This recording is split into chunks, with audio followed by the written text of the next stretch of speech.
All righty, everybody. What is going on? Welcome back to another Library of Awakening episode. In today's episode, we're going to be diving into The Secret History of the World by Laura Knight.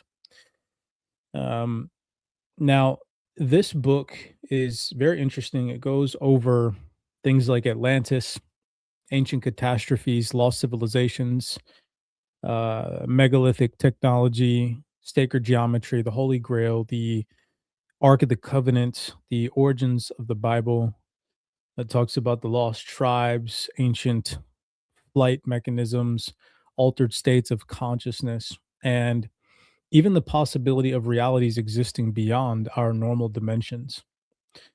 So, came across this book inside the Library of Awakening section inside the private CyberX Discord.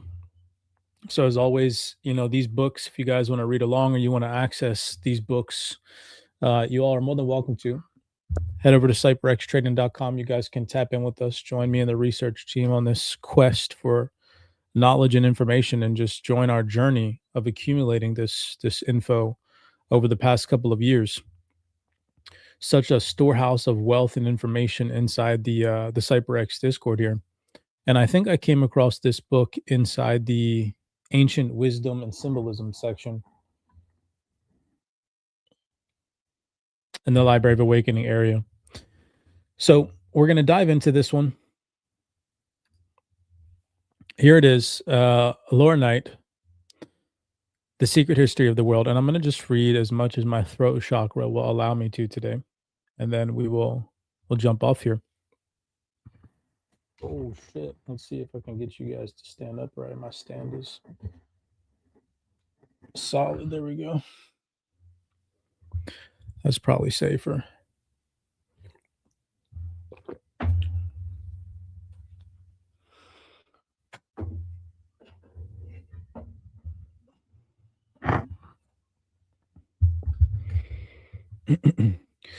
Remember, as we're reading through these books, that we're not here to give opinions on what it is that we read. We're here to just recommend books and read thoroughly through the information that is available in these books. And what you do with that information upon your own research and your own time is, of course, up to you.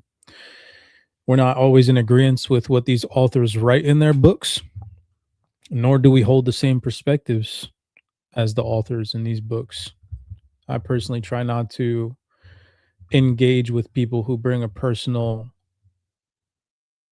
argument to anything that you read from another person, because I didn't write the material. I'm just here to recommend the books and hopefully start you on a journey. Maybe you hear something that resonates with you, and then things that don't resonate with you, just discard it. But the things that do resonate with you might lead you on a path of enlightenment, a journey of awakening, um, take you further towards whatever it is that you might be searching for in your own journey. Some of us are a little bit more mainstream religion than others.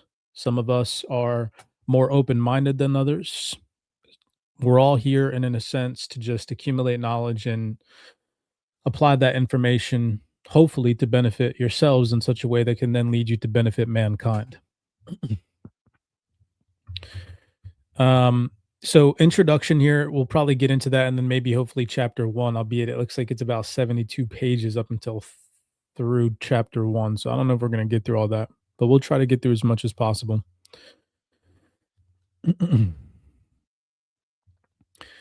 This book of revolutionary importance is essential reading. With the original work, Laura Knight shares with us her prodigious discoveries that put into question history as well as our habitual observations concerning the myth of the Grail. She does this by revisiting the Bible and comparative mythology, looking closely into parallel universes and hyperspace, and penetrating into quantum physics, genetics, and the mysteries of the diverse creations populating the hyperdimensions of the cosmos.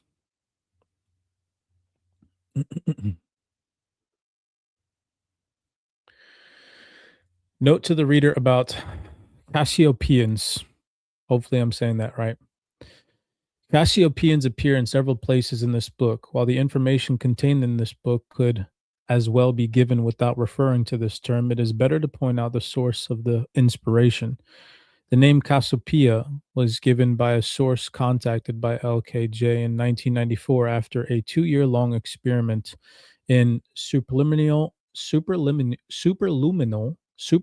communication. Say that 5 times fast. Superluminal. The source identified itself by saying, "We are you in the future." Modern psychics does not provide us with practical means for this type of communication, and theories on this subject are not well developed. They are, in fact, inconclusive and controversial. When interpreting "we are you in the future" in an oversimplified way, we are faced with casual paradoxes. On the other hand, from the theoretical papers published in physics journals, we can learn that with a proper and careful interpretation and taking into account quantum uncertainties, communication into the past cannot be dismissed as impossible. Improbable, perhaps, is the right word, but there are many things that are improbable and yet happen. The more, but hold on. The more improbable is a given phenomena, the more information is carried by its occurrence, the more we can learn by its study. That it's why we did not dismiss. We hold on, let me expand this print a little bit. That is why we did not dismiss the "we are you in the future" as impossible and therefore ignorable. Instead, we decided to continue the communications as a form of a controlled experiment in the superluminal thought transfer. There's that word again. That one's going to get me. If it was clear that the term should be considered as tentative or as a tentative indication of only one several possible interpretations, the information received from this experiment is presented in the context of a broad range of historical, scientific, and other metaphysical material and offers the clues that have led to the worldview and inferences presented by us in our numerous publications on the web and in print. Perhaps it is only our own subconscious mind that presents itself as a source, but even if so, does that tell us more? Do we really know what unconscious mind is and of what is it capable? You know what this makes me think of? What's that one freaking book that I posted about those people that contacted these like extraterrestrials and they documented the whole thing? Hold on a second. I know I freaking posted a book about that.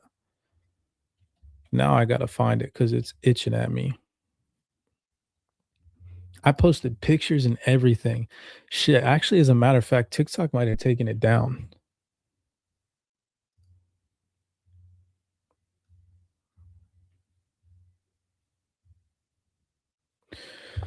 I'm gonna look this up on my TikTok real quick. Give me 2 seconds. I know for a fact I got timestamps for everything. I know I posted a video about that.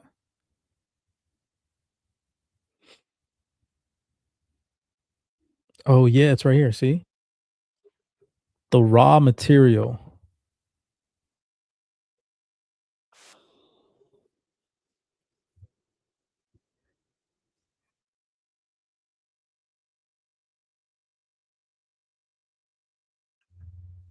Of one, book one, the raw material. Y'all, this book is an absolute must revisit or read for the first time, considering the recent release, the Pentagon's UFO files. The Law of One, book one, the raw material. This book is an exact transcript from the tape recordings of 26 sessions of an experiment designed to communicate with an extraterrestrial. Yesterday, TikTok got some good. Yesterday, TikTok took down my video saying that I had violated community guidelines. So in today's book hold up, we got to play that. Y'all, this book is an absolute must revisit or efforts changed profoundly in quality and precision. This book is simply a report of the beginning of this latter phase of our work. The research group used what they prefer to call tuned trance telepathy to communicate with an extraterrestrial race called Ra. Ra landed on Earth about 11,000 years ago as sort of an extraterrestrial missionary. I cannot overemphasize the necessity of becoming able to understand the nature, the potentials within your illusion, and then, by self-analysis and meditation, reacting to that in a way that will express the thoughts that generated us, the thoughts of our Creator. This was done by the teacher whom you know as Jesus. This man recognized his position. He recognized the illusion.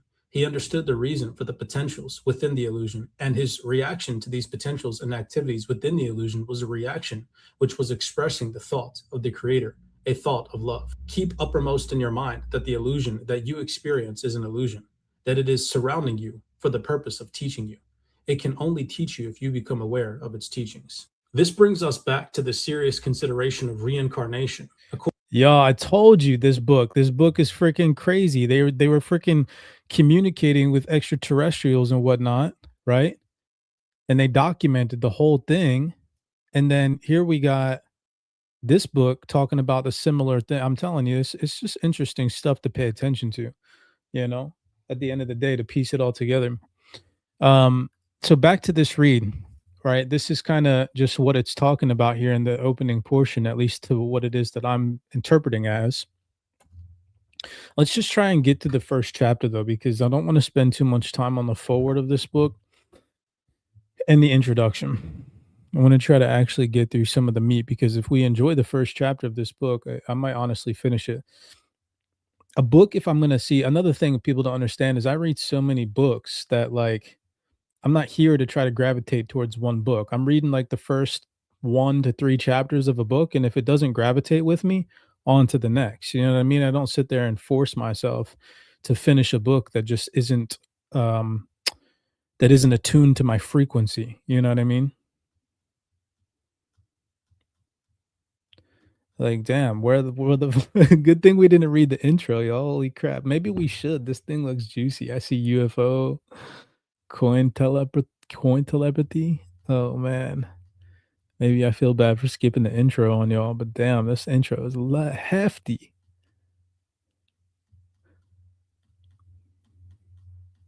Oh my god, chapter 1, the nature of the quest.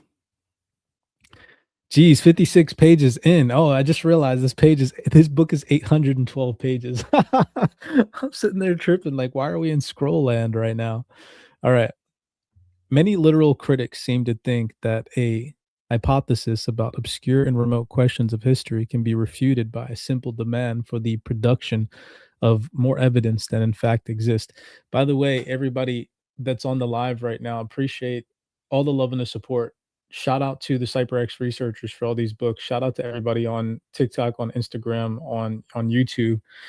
Um, the growth of Library of Awakening and these platforms has been phenomenal. So really, truly do appreciate everybody for tapping in, right? Just on a quest to bring people source material of different, different genres, different freaking perspectives, books that go otherwise unnoticed to the mainstream and to, the normal person, right? Lots of these books have some information that will completely change your reality. So I love that.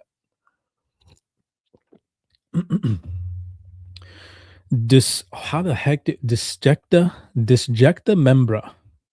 The theme of the quest for the Holy Grail is so much a part of Western culture that it would be difficult to even imagine its absence. The number of books, paintings, sculptures, plays, movies, popular songs, and other artistic or literary expressions that deal with the matter of the Grail are too numerous to even count.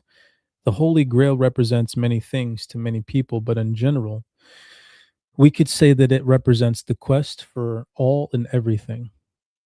This attitude has crept into our language when we say, oh, he's searching for the Holy Grail of blank. Let me actually get the highlighter tool out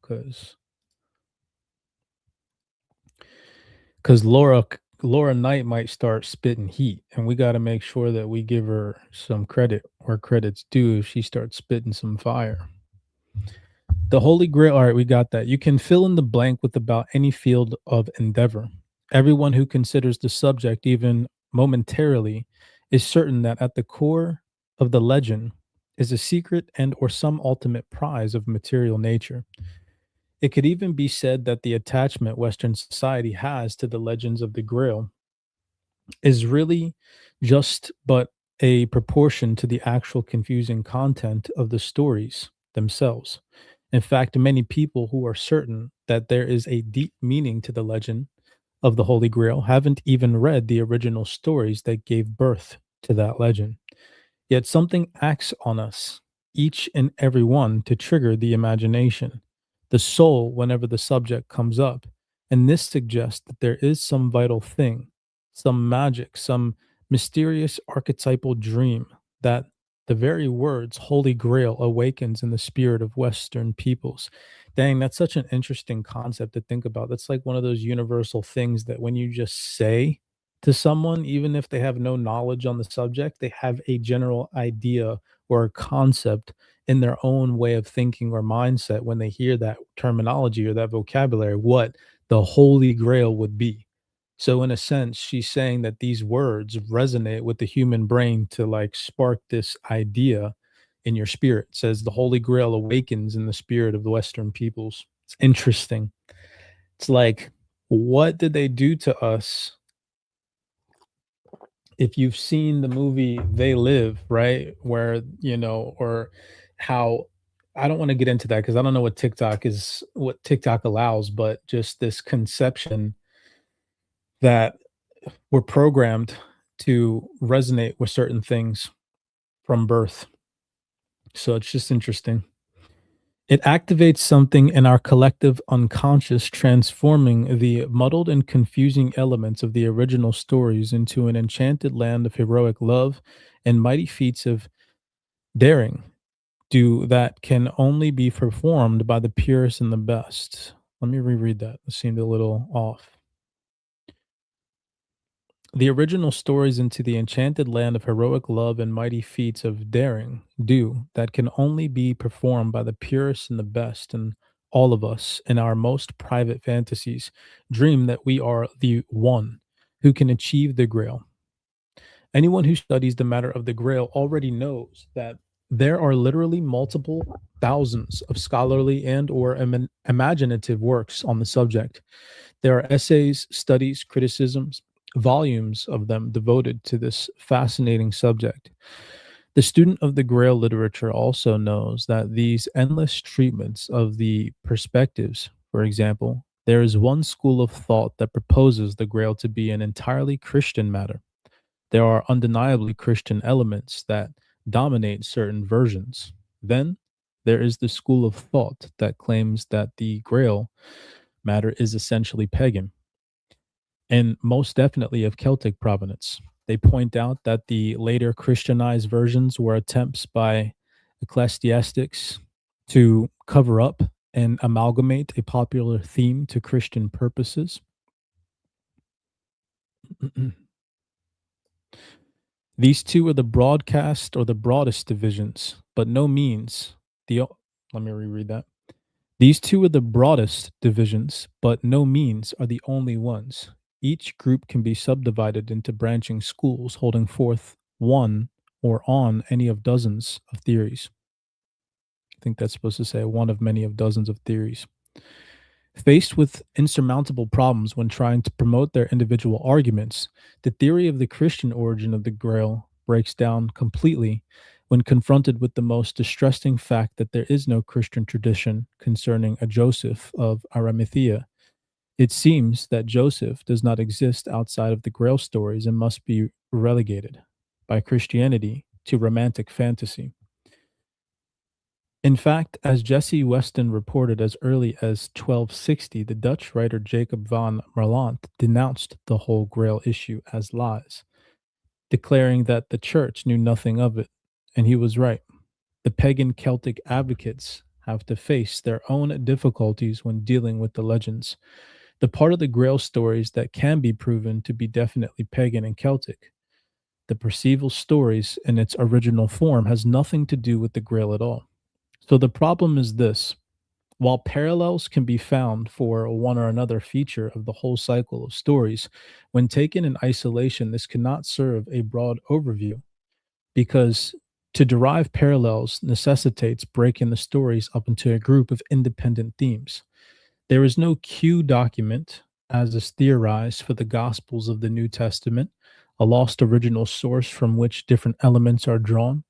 There is no prototype with all the elements in one story: the wasteland, the Fisher King, the hidden castle with its otherworldly feast and mysterious vessel and maidens, the bleeding lance and cup.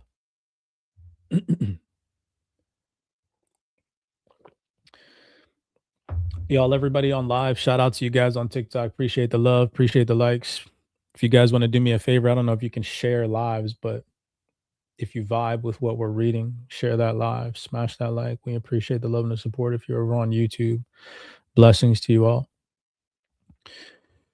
In short, for either the pagan, Celtic, or Christian perspective, there is just no original source that has preserved all of the elements together.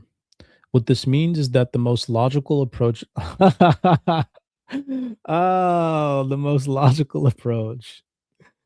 Someone listening to this is going to laugh hard that that word was highlighted. In short, for either the pagan, Celtic, or Christian perspective, there is just no original source that has preserved all of the elements together.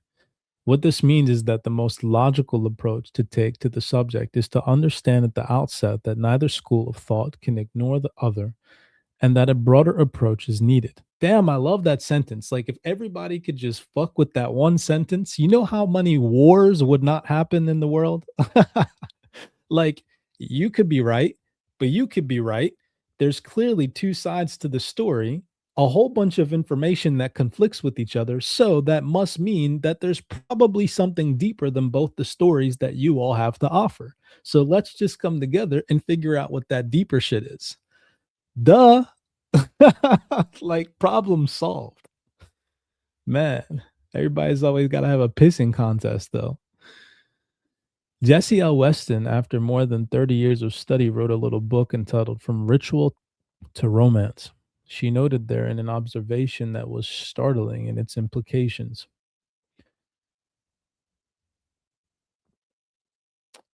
I don't feel like I don't want to read the little small print. Let me repeat those two most important statements. I guess I have to. Some years ago, when fresh from the study of Sir J. G. Fraser, The Golden Bow, I was struck by the resemblance existing between certain features of the Grail story and characteristics and details of the nature of cults described. The more closely I analyzed the tale, the more striking became the resemblance, and I finally asked myself whether it were not possible that this mysterious legend, and mysterious alike in its character, its sudden appearance, the importance apparently assigned to it, followed by, as sudden and complete, a disappearance. We might not have the confused record of a ritual once popular, later surviving under conditions of strict secrecy. This would fully account for the atmosphere of awe and reverence which, even under distinctly non Christian conditions, never fails to surround the Grail. The more closely one studies pre Christian theology, the more strongly one is impressed by the deeply and daringly spiritual character of its speculations. And the more doubtful it appears that such teaching. Wow. I just like swallowed my tongue. Let's redo that. The more closely one studies pre Christian theology, the more strongly one is impressed with the deeply and daringly spiritual character of its speculations. And the more doubtful it appears that such teachings can depend on the unaided process of human thought, or can have been evolved from such germs as we find among the supposedly primitive people. Are they really primitive? I love that question. I love that question. If everybody in the world just asked that one fucking question, so many people would wake up.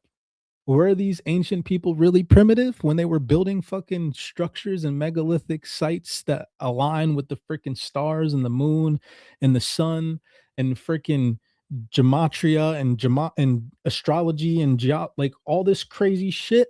Hell no, because people now to this day can't even do that with all the technology that we have. Heck no. If that one question was asked more often, bravo, Laura Knight.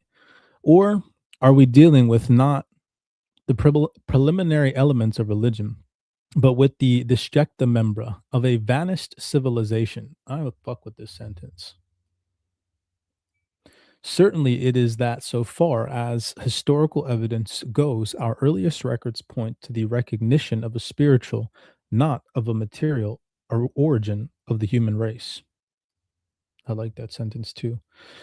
The folk practices the folk practices and ceremonies studied, the dances, the rough dramas, the local and seasonal celebrations do not represent the material out of which the Adonis cult was formed, but surviving fragments of a worship from which the higher significance has vanished. Adonis. I'm going to come back to that vocabulary word.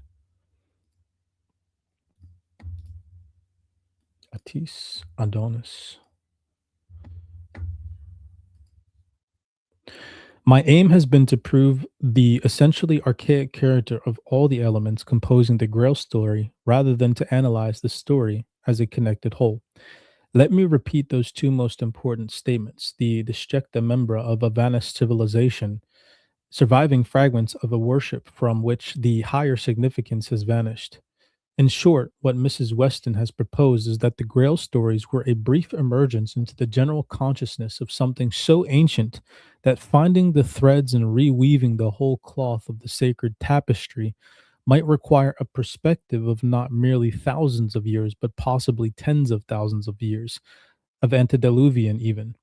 The very thought of something so daring in scope literally took my breath away. However, being Dan, she's like looking back deep. I fuck with that sentence too, that whole entire paragraph, matter of fact. However, being naive and something of a fool willing to rush in where angels fear to tread, I made the decision that I was going to search for the pieces to this puzzle, even if it took me the rest of my life. That's fucking commitment right there. Upon considering this idea as a hypothesis, I began to imagine how such an event might manifest. I came across another interesting item that helped me adjust the lens through which I was viewing reality. There is a story found in the history of Herodotus, which is an exact copy of the original tale of Indian origin, except for the fact that in the original it was an animal fable, and in Herodotus's version, all the characters have become human, and every other detail of the stories are identical. Jocelyn Godwin quotes R.E. Meyer, professor of humanities and the translator of Greek classics, saying clearly if characters change species, they may change their names and practically anything else about themselves. Going further still, Marcia Allied or Allied clarifies for us the process of the myth hold on the mythicization of historical personages. Say that 10 times fast. Mythicization. Alay describes how a Romanian folklorist recorded a ballad describing the death of a young man bewitched by an influence of the fairy, was driven off of a, hold on, and was driven off of a cliff. The ballad of lament sung by the fiance was filled with mythological allusions. A liturgical text of rustic beauty discovered that the fiance was still alive and went to interview her. To his surprise, he learned that the young man's death had occurred less than 40 years before. He had slipped and fallen off of a cliff. In reality, there was no mountain fairy involved. Allied notes that despite the presence of a principal witness, a few years had sufficed to strip the event of all its historical authenticity, to transform it into a legendary tale. Even though the tragedy had happened to one of their contemporaries of the death of a young man, soon to be married had an occult meaning that could only be revealed by its identification with the category of a myth. The myth seemed truer, more pure than the prosaic event, because it made the real story yield a deeper and richer meaning, revealing a tragic destiny. In the same way that the Yugoslavian epic poem celebrating a heroic figure of the 14th century, Marko Kraljevic, abolishes his, okay, let me redo that dude's name, Kraljevic, abolishes his historic identity. His life story is reconstructed in accordance with the norms of the myth. His mother is a Vala, a brother, and kills him, all in conformity with the classical mythic themes. The historic character of the person celebrated in epic poetry is not in question, Eliade notes, but their historicity does not long resist the corrosive action of mythicization, mythicization, not mythicization. Mythicization. Mythicization. That is such a hard word to say 5 times fast. Mythicization. You got to really look at that one. Mythicization. You can say that 10 times fast, you're fucking pro, okay? Mythicization. See, I fucked up again. Mythicization. I love words like this that challenge me. You fucker. I'm going to use that on somebody one day. They're going to be like, what did you just say to me? And I'm be like, yeah, dude. Yeah, that's right. I mastered that one. A historic event, despite its importance, doesn't remain in the popular memory intact. Man, she caught me off guard. All right, I'm like off because I'm focusing on her fucking vocabulary now. I don't even know where I'm at in the story anymore, y'all. Oh, I crack myself up. All right, here it says something about mythicization. So let's continue because maybe she tells us all about this. A historic event, despite an importance, doesn't remain in the popular memory intact. Myth is the last, not the first, stage in the development of a hero. The memory of a real event survives perhaps 3 centuries at best. As the historic figure is assimilated to the mythical model and the event itself is blurred into a category of mythical actions, this reduction of events to categorize and of individuals to archetypes, carried out by the consciousness of the popular strata in Europe almost down to our day, is performed in conformity with the archaic ontology, Alead writes. We have the right to ask ourselves if the importance of archetypes for the consciousness of archaic man and the inability of popular memory to retain anything but archetypes does not reveal to us something more than the resistance to history exhibited by traditional spirituality. This mythicization, I still said it wrong. Mythicization. There's no Zi in there. Mythicization of historical personages appears in exactly the same way in all times and cultures. Y'all see how fluid I am reading in this one word's like, fuck no, bro. Your flow is done. Cut, sucker. The mythicization of historical personages appears in exactly the same way in all times and cultures. As it says in the book of Ecclesiastes, there is nothing new under the sun. Historical events are assimilated to the mythical archetype, and things that were never done by the hero are often assigned to him. Events placed in the characteristics of the larger and deeper context are also attached. What this suggests is that mythicization of historical persons takes place in accordance with some exemplary standard. I nailed that sentence with that word, and I didn't even stutter that time. I stuttered on stutter, but I didn't stutter on the word. That's good. That's improvement. That's what I'm talking about. It is not that each and every one of them did the same things. It is that somebody did something, at least one thing, that was heroic, and therefore belonged to the exemplar. By doing so, they were assimilated to the archetype. We are not suggesting that the real heroes or historical characters did not exist or that they did nothing heroic. That is not in question. What seems to be evidence is that their real historical nature, what they really did, cannot resist the corrosive action of mythicization. Therefore, historical facts just simply will not work. And there is something else important to consider here. If a fairly ordinary hero in this collection of localized deeds are assimilated to an exemplar, even if we do discover his identity, it means very little. We have only discovered one of many individuals assimilated to the facts in order to discover some magical artifact that is connected to the ancestor's name, even if they have no clue about what the ancestor really did in complete terms. In other cases, the real name is forgotten and the name of the exemplar is attached.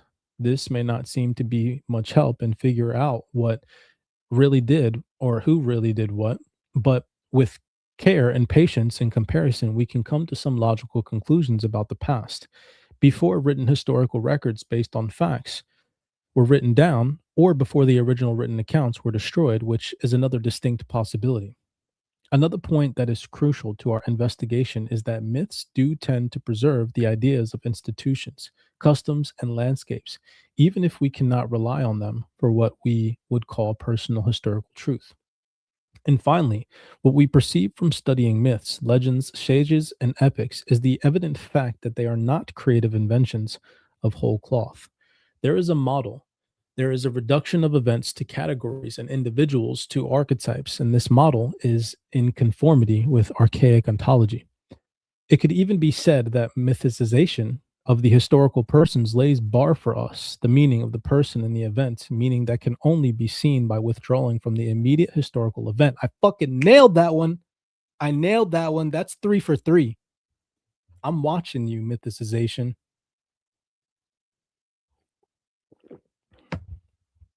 If you've heard me nail that word 3 times and you've tried to say it now that I've said it, probably made you laugh because I stumbled on it. Do me a favor and like this video, because why the fuck not? What the heck? Oh, what is the true nature of the exemplar? This is going to be the very important question to remember as we go along. It will assist not only in understanding how stories from various sources can be both true and not true at the same time.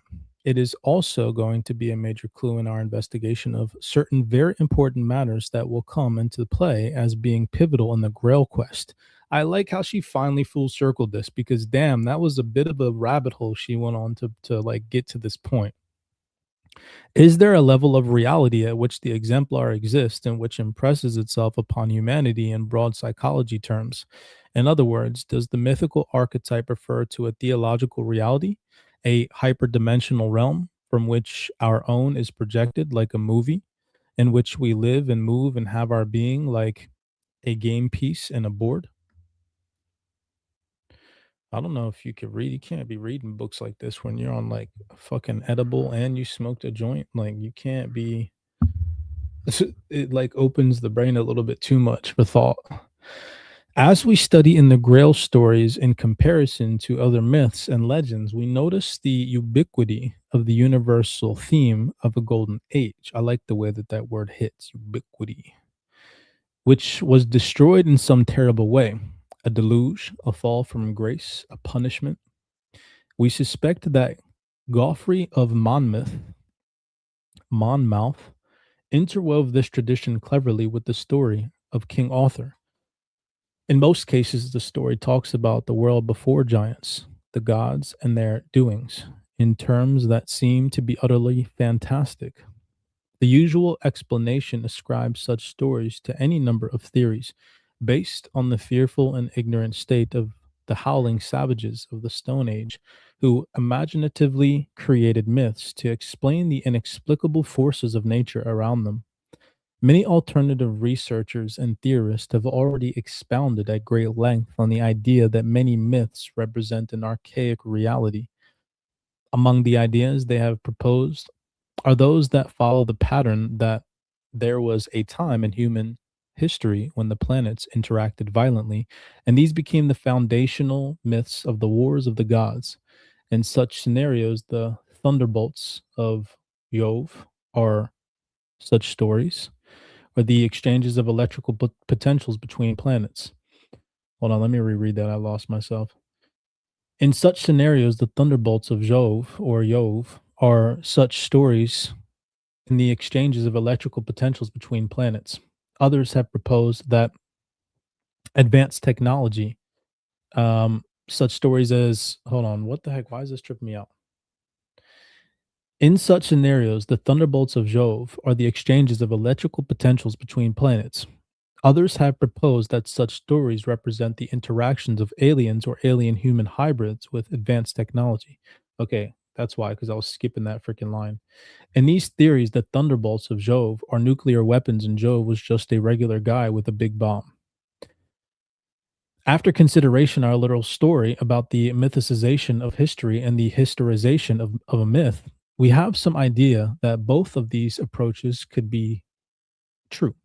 In the case of the Grail stories, we are dealing with the same problem many times over.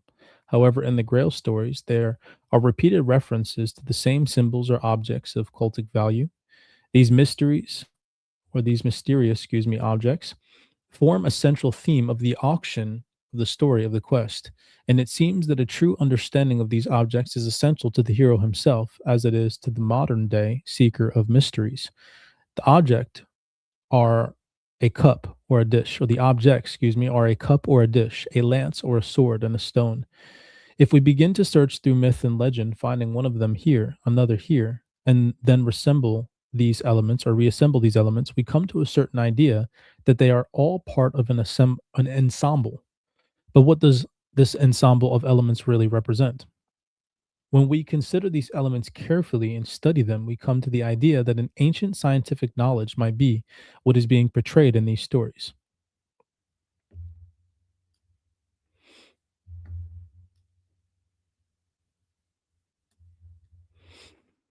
And how such knowledge might be mythicized over time if the infrastructure of civilization was destroyed. I like the way she's putting all of this. Because remember, she originally had asked the question a couple of pages ago on, she said, were the primitive beings really primitive, right? Were the Neanderthals, right? Were the people that we were led to believe in school, that we evolved from monkeys, right? Or whatever, really primitive. Because when you look at the dates that they teach us in school, and you look at the dates of these ancient megalithic structures, you come to realize, and you put two and two together, that thousands of years ago, when these ancient structures were erected, we couldn't even to this day, I mean, we could, but you have to think of the size and the reality of the project. For example, to rebuild the pyramids, it would not only take years and the biggest cranes known to man to lift stone blocks of that size to that height, but the financial bearing it would have on the global economy would be insane. A project like that, a project where would require manpower, machine power, infrastructure planning, regulatory approvals, right? All these things in our modern society, it would be a global, a literal global task to rebuild the pyramids today. You would need architect, you would literally need, there would be a company out there that would hire architects from all over the fucking world. Think about the linguists, the freaking interpreters that would need to be hired, the food for the people that are working. It would be such a freaking huge, massive project. And so you have to think, if it would be that big of a project for us to this day, right? Then that must mean that thousands of years ago, it was either the same scale or size project, or there was some advanced civilization who literally could just like fucking snap their fingers and make these rocks fall into place, and it was no sweat for them. There's only one or two options. It was either really crazily advancedly difficult for this old civilization to do it, and they still did it. We could probably do it today, but you have to think of this, like, we are freaking relatively advanced, right? To an extent, we could do it, but look at the manpower that it would take. Look at the resources it would require. So they must have had all the same resources that we had back in the day, thousands of years ago today, right? Or they had something better. Because if we tried to redo it with ropes and pulleys and fucking bronze chisels, oh my God, it would be insane. It would take, probably wouldn't even be possible. The project just wouldn't get done in our lifetime. So it's very interesting to ponder on. Naturally, the story Lord of the Flies immediately comes to mind as one example, but there are certainly many other situations where this process can be examined. In any event, the more we examine this matter and the more examples we study, the more we realize that Mrs. Weston was definitely onto something. Let us consider the Grail Hollows, appearing repeatedly in the myth and legend as elements of an ancient technology. Let us observe how these objects were utilized and the magical powers that were attributed to them. Let us note that all of these abilities were the attributes of a mastery of space time manipulation, keeping in mind that the myths do tend to preserve the ideas of institutions, customs, and landscapes. If this is so, the ancient legends are a stunning view of the universe as well as descriptions of very exciting technology. So let us proceed with this idea as a working hypothesis. We do not have to accept it as true. Let us just play with it. I respect that. Imagine, if you will, a worldwide civilization similar in many ways to our own, with advanced technology. though the technology of the ancient world was obviously quite different, as we will see. Imagine further that the imminent threat of a great cataclysm is realized too late to make proper preparations to preserve the civilization itself. Or perhaps the calamity is so devastating that it cannot be preserved. Imagine that the infrastructure of the civilization is completely destroyed. Imagine that over the entire globe, out of say 6 billion people, that number would now need to be raised to 8.2 billion or something along those lines. But imagine all of those people were destroyed, and only 10 million out of those 8.2 billion people survived. So terrible is the cataclysm. Furthermore, the survivors themselves are so widely scattered, and all means of travel and communication have also been destroyed, so that any idea of them getting together to re implement the infrastructure that formerly existed is merely impossible. What is more, many of those who survived are not even technically capable of doing so. But in 4 or 5 locations, a small handful of people with higher educations did survive. However, the unfortunate thing is their education is so specialized that they are able to re implement only limited and selected elements of the former civilization. And so they do the best they can. They become the lords of the flies, so to speak, and they seek to find a way to recreate what was lost, to seek out the additional knowledge, to rebuild the world from the ashes. Holy shit, that was deep, Laura Knight. Having only uneducated and technically deficient people, my throat chakra is starting to tab out, y'all. How long are we at right now? Let's see. Holy shit, we've been reading for an hour, gang. Smash that freaking like button if you guys are still on the call. I vibe with you all.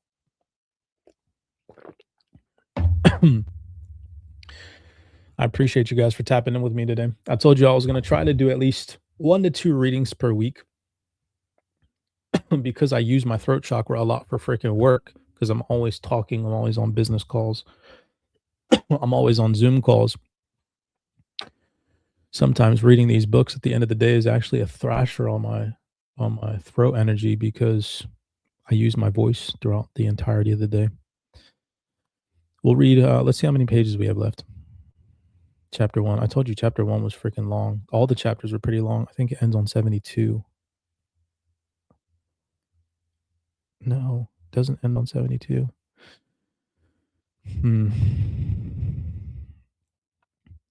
All right, alchemy and the enclave and the prior. All right, we're gonna try to stop there.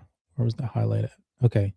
All right, we're gonna stop at the next subchapter. So we're gonna come down to here, alchemy and the enclave, and we'll stop there. So that gives us about three more pages, and then we'll wrap it up. All right.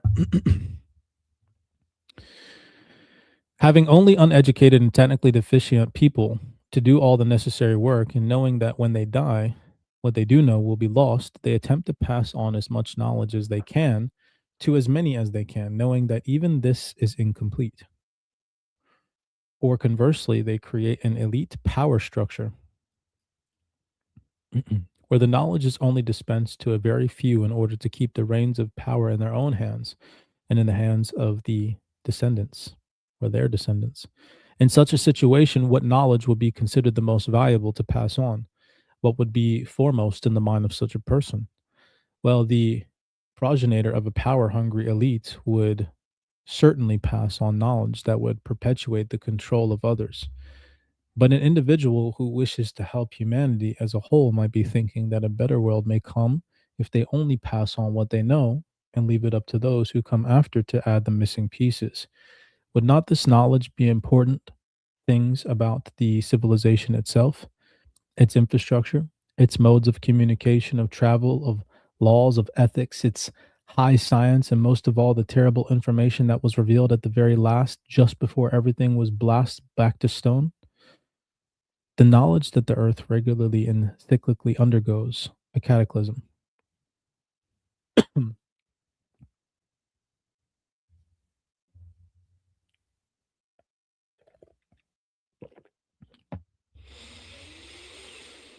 Imagine the sighting of an oncoming disaster.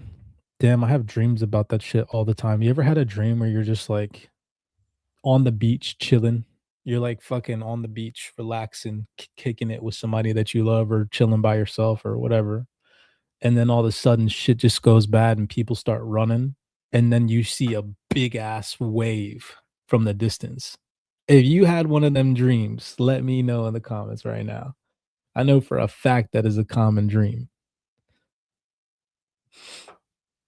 I know for a fact that is a common dream or something. You're like in a city in a cafe, and all of a sudden a wave starts coming through the freaking city, and you're just trying to run from it.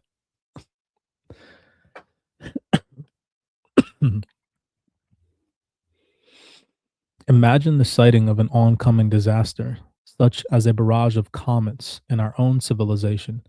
The first thing our scientists would do would be to make measurements and observations, study the path and trajectory, and soon they would announce on television to the world that we are about to go through a dangerous period that apparently is part of a long period of commentary. They would announce their numbers to the world, and everyone would know, just a short time before the destruction, that what they are facing has been here before, and that knowledge revealed too late would be the one thing that the survivors of such destruction would want to pass on to their children. And so, in such an environment, under such conditions, myths would be born, consisting of memories of the world before and all its glorious technology, how it ended, and that disaster will come again. Imagine, if you will, a group of survivors. They emerge from their place of safety to find the world that they knew is not just damaged, but that the violent convulsions of the planet have evolved over, ground up, and washed away most of what formerly existed: the factories, the power plants, the cities, the superhighways, the railway lines, the airports, and the airplanes, the great ships and the concrete that has been ground into gravel. With what skills they have, lacking community and trying to survive in the best way they can. As time goes by, our little community of survivors is doing well. They have grown old and now they sit around the fires with a new generation of little ones gathered around to hear stories of, "What did you do when you were young, Grandpa?" And the grandfather sigh with longing for the ease and comfort and marvels of all that was lost, and answers, "We went out to dinner at fine restaurants and watched movies." "What is a movie, Grandpa?" "Well, it is a big place where everybody used to go to see famous movie stars having wonderful adventures. Everybody would sit in a row of seats, and the movie would appear on a big white wall in front of us." "What appeared on the wall, Grandpa?" "The images of the movie stars." "What is a movie star, Grandpa?" "A movie star is a famous person who pretends to be someone else in order to tell a story." "What is an image, Grandpa?" "It is a sort of a projection, the real movie star who is not actually there. They live somewhere else, and when they are not acting in movies, they have ordinary lives." "How does it happen that the image of the movie star can be seen where they are not really there?" "Well, that's technology. It has to do with a light that is shown through a long piece of transparent stuff that runs around a wheel." "What runs the wheel, Grandpa?" Mind you, again, this is the conversation between the grandpa and the little boy of the new civilization after it just got destroyed. "What runs the wheel, Grandpa?" "Electricity." "What is electricity, Grandpa?" "It's a great force that is in the air. Electricity is what you see when you see lightning. When we were little, we used electricity to make everything work. It was the power that made our lights come on. It was what we used to cook our food with. We used electricity to run stereos and radios and televisions." "Grandpa, what is a television?" "It is a sort of a box, and the images of the same movie stars that you see in a theater can be seen right in your own house." "How do the images get into the television, Grandpa?" "They come through the air." Yo, now, like, when you're actually, like, explaining this from a perspective of somebody who has no idea what the fuck you're talking about, this is actually kinda trippy. I'm, like, putting myself in the little boy's shoes right now, and it's actually tripping me out when you think about it from a perspective of not knowing, right? There were satellites floating high in the air around the world that sent these images into the television. The same satellites also helped us to be able to talk to anybody anywhere around the world on the telephone. "What is a telephone, Grandpa?" We will leave this most interesting question and answer the process and jump now to a time where grandpa has gone to his reward and the grandchild has grown up and has children. He is telling his own children about the stars in the sky that send messages into boxes and make it possible for anyone to talk to anyone else anywhere in the world. He also is telling his grandchildren about the great movie stars in Hollywood who could appear on a blank wall in a big theater after a big banquet with the gods, or under special circumstances if the gods choose to speak from the heavens in a special box in a person's very own home. Skip another generation, and we have the community falling upon hard times. They remember the stories of the world before, and it seems that they need help. Perhaps if they build a replica of the box like object that was so important a part of the time of plenty, they will be able to communicate with the gods in Hollywood, who will then bring the famine or plague to an end. So they build a box and set it on an altar. They begin to call upon the different names they remember from the grandfather's stories. Oh, great mother Elizabeth Taylor. Oh, fucking hell. Could you imagine? It totally would be like that. Imagine if like a freaking somebody that like those people that like idolize freaking movie stars and stuff. Imagine if one of them were the ones that survived. They'd make everybody believe like, oh man, holy crap, this is deep. Naturally, because their grandfather was a scientist and passed scientific and superior knowledge to them, they feel that they are in a position to instruct those ignorant rubes that are invoking Liz Taylor and Clark Gable. No, instruct those ignorant rubes that are invoking, oh, hold on. No, indeed, it must be done this way. You have to form a circle around the television and say the right words, the magical formulas. And so the combined tribes begin to dance around the cube of space, chanting E equals MC squared, E equals MC squared. We appeal to the great God of Einstein, speak to us. And if they do it long enough, they will induce the production of certain brain chemicals, which will lead to the states of ecstasy. And there you have it, the proof of chemicals and proof that it works. And so we have our legends of great occult science in the making. I'm sure that the reader can take these short vignettes even further and see how the memory of a golden age was passed down and how myths, if they were properly examined and analyzed, could be the key to finding the threads of an ancient technology, the disjecta membra of a lost civilization. However, that is not to say that there were not some groups who did actually manage to recreate some of the technology. It seems evident that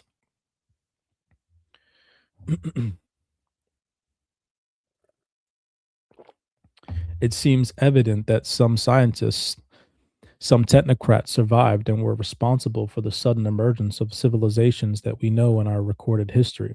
It is also equally likely that human civilizations and nature being what it is, that the very progenitors of the civilization become the elite.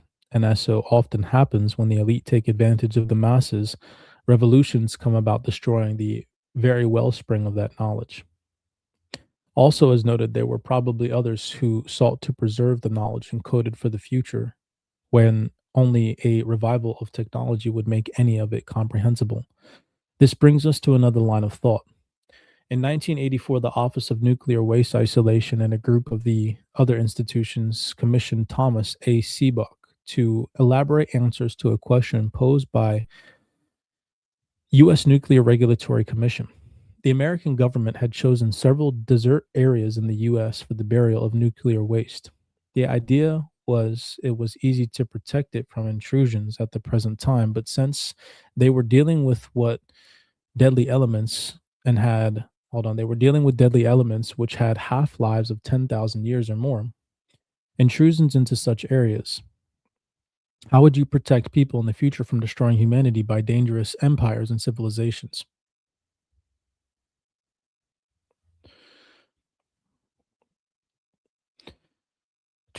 In just a few centuries after the last pharaoh had disappeared, the knowledge of how to read hieroglyphs had disappeared so as well.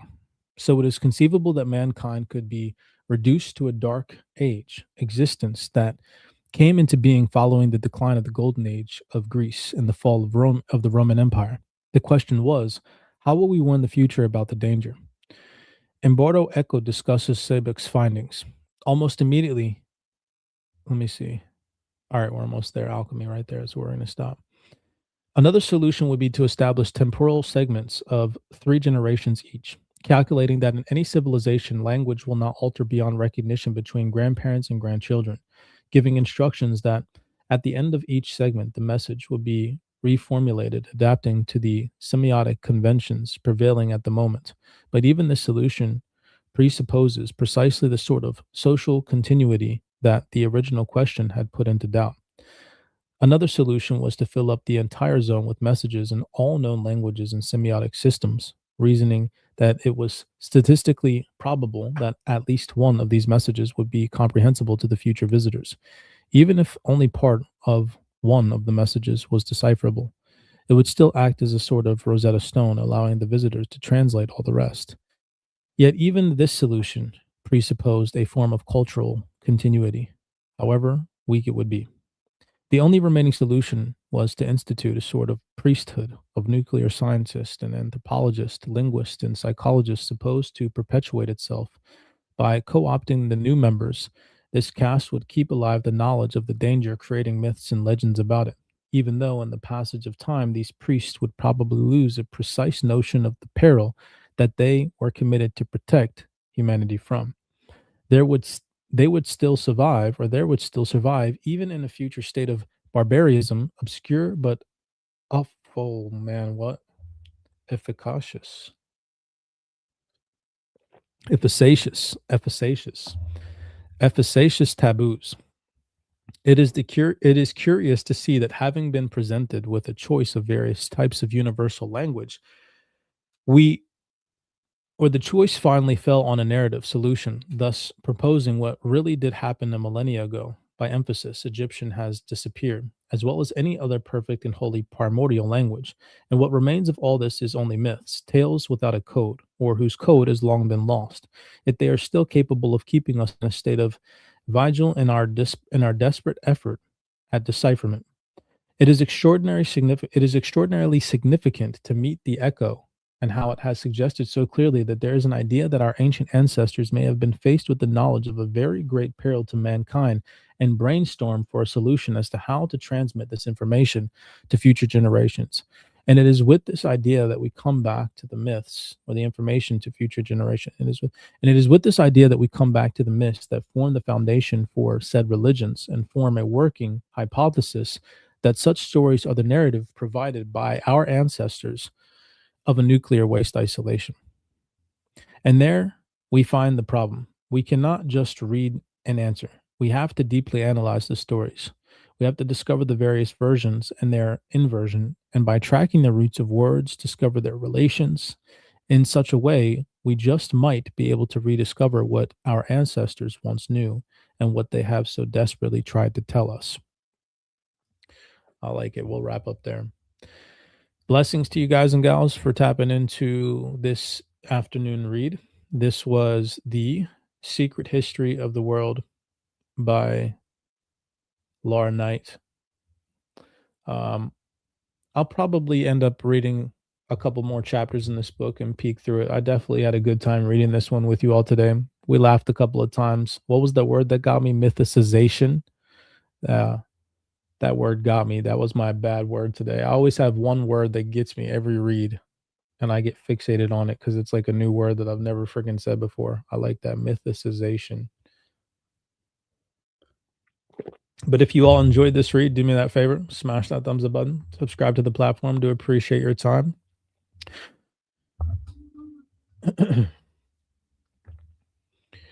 I'm going to hop off here on YouTube. I'll stay on TikTok for just a little bit. If you're on YouTube, as always, be cognizant, be aware out there, and I'll see you all in the next read later on this week. Everybody take it easy.